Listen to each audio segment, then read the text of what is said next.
मेरे पास आओ।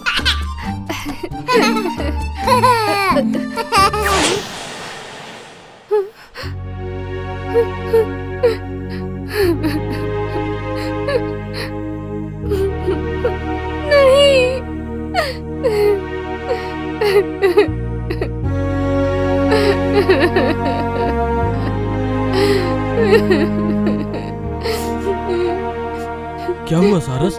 तुमने कोई बुरा सपना देखा? स्वामी, मैंने सपना देखा। मेरा पुत्र संतान मेरे साथ खेल रहा था और उसे गोद में लेने के लिए मैंने जैसे ही हाथ बढ़ाया वो अदृश्य हो गया। बहुत कोशिश के बाद भी उसे गोद नहीं ले पाई। वो तो मात्र एक सपना है सारस, तुम चिंता मत करो। स्वामी, इतने दिन हो गए हमारे विवाह को, लेकिन हमें अभी तक कोई संतान नहीं हुई।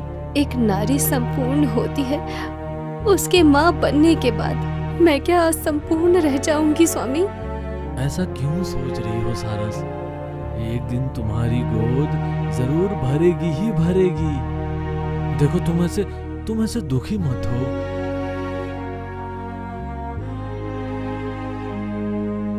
देखो सारस, सुबह हो गई। जैसे हर रात के बाद सुबह होती है, वैसे ही जीवन में दुख के बाद सुख आता है। देखना, ये सुबह जरूर हमारे जीवन को रोशनी से भर देगी सारस। अरे तुम्हें तो मैंने बताया ही नहीं, पिताजी को आज कारावास से मुक्ति मिल रही है। ये तो बहुत अच्छी बात है। आज पिताजी कारावास से मुक्त हो जाएंगे। आप उन्हें लाने जाइए और मैं उनके लिए स्वादिष्ट भोजन बनाती हूँ। हाँ, ये ठीक होगा।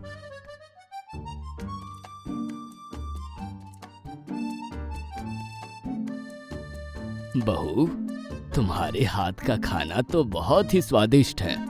सारे खाने ही बहुत अच्छे बने हैं। वाह वाह, बढ़िया बढ़िया। पिताजी, और थोड़ा सब्जी लीजिए ना। सारस, पिताजी को जरा सब्जी दो ना। हाँ हाँ, दे रही हूँ।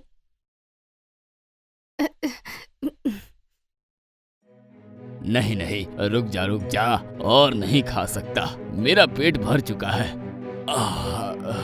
सारस, तुम ये क्या कर रही हो? पिताजी तो बोले ना कि और नहीं लेंगे। सारस!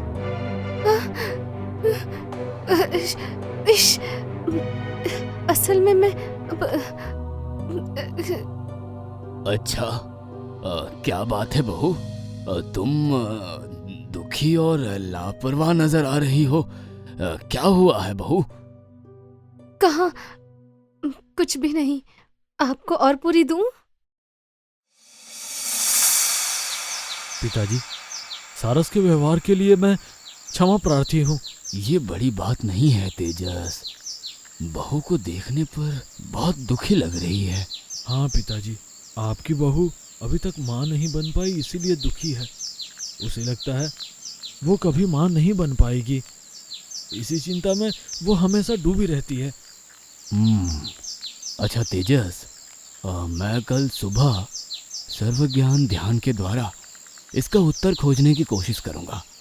लेकिन हाँ, अभी तुम इस विषय में बहू को कुछ मत बोलना, उसे अभी कुछ पता ना चले।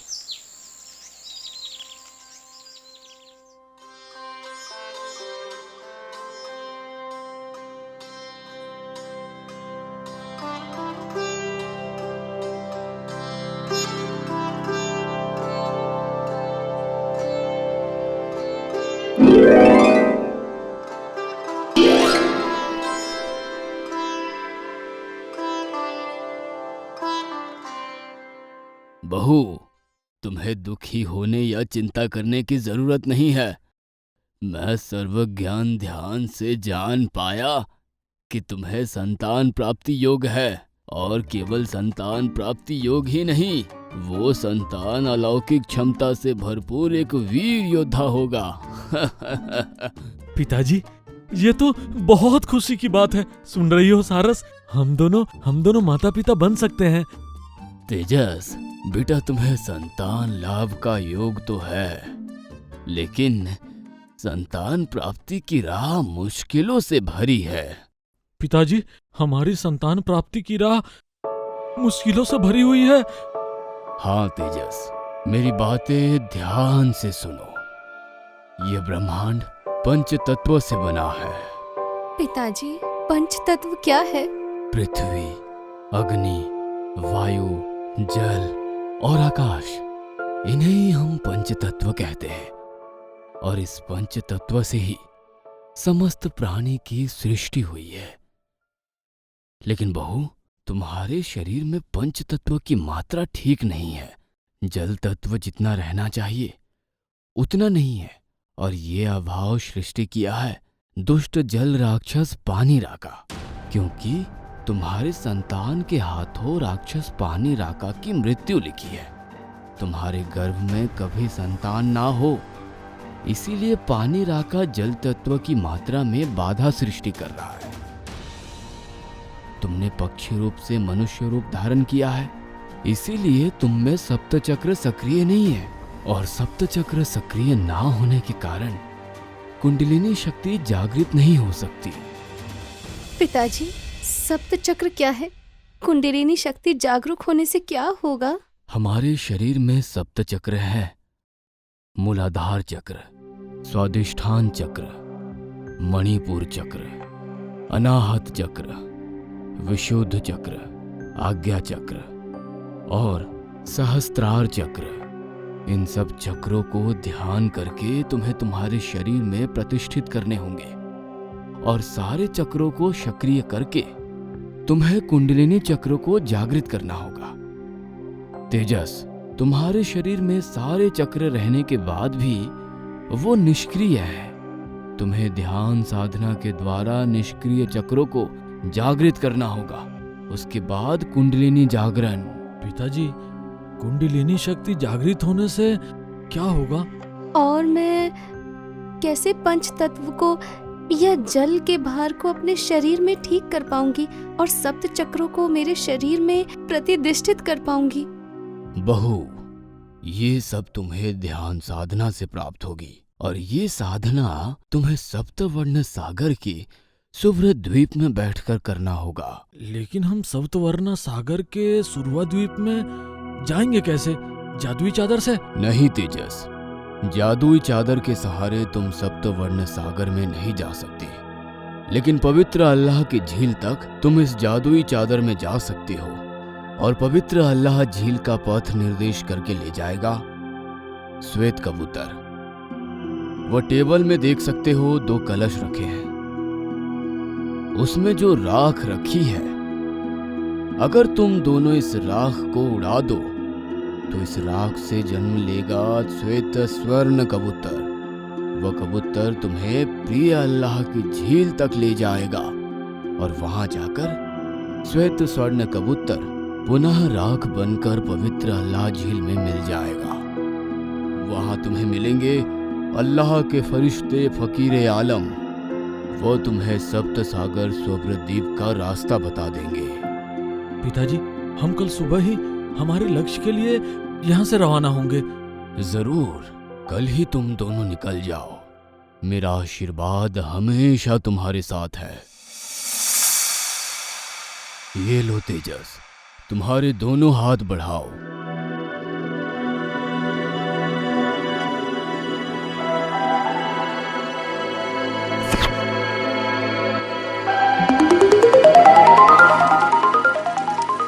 अब तुम लोग निकलो तेजस, और देर मत करो।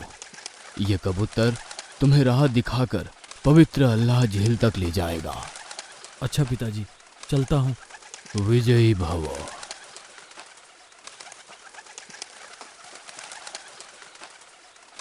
जादुई चादर, श्वेत कबूतर के पीछे चलो।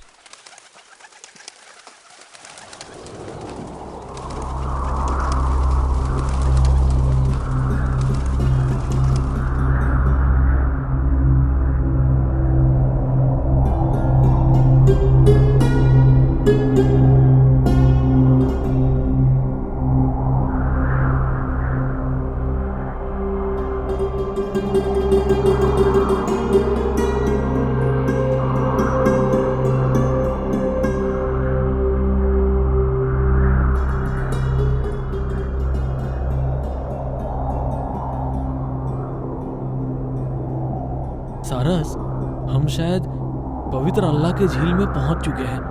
अब हमें नीचे उतरना होगा।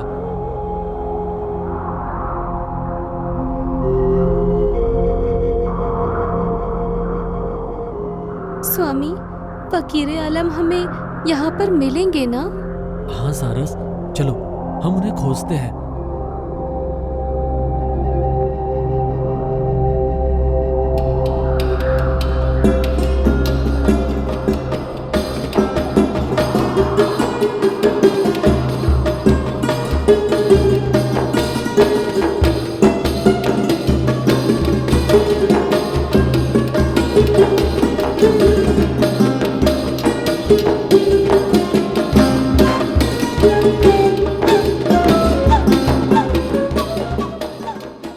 पवित्र अल्लाह झील के पास ये कौन है? अस्सलाम वालेकुम फकीर आलम। वालेकुम अस्सलाम। तुम कौन हो? क्या काम है तुम्हें यहाँ? हे फकीर आलम, हम सप्त सागर के सुरवा द्वीप में जाएंगे। सप्त सागर? सप्त सागर में क्यों जाना है?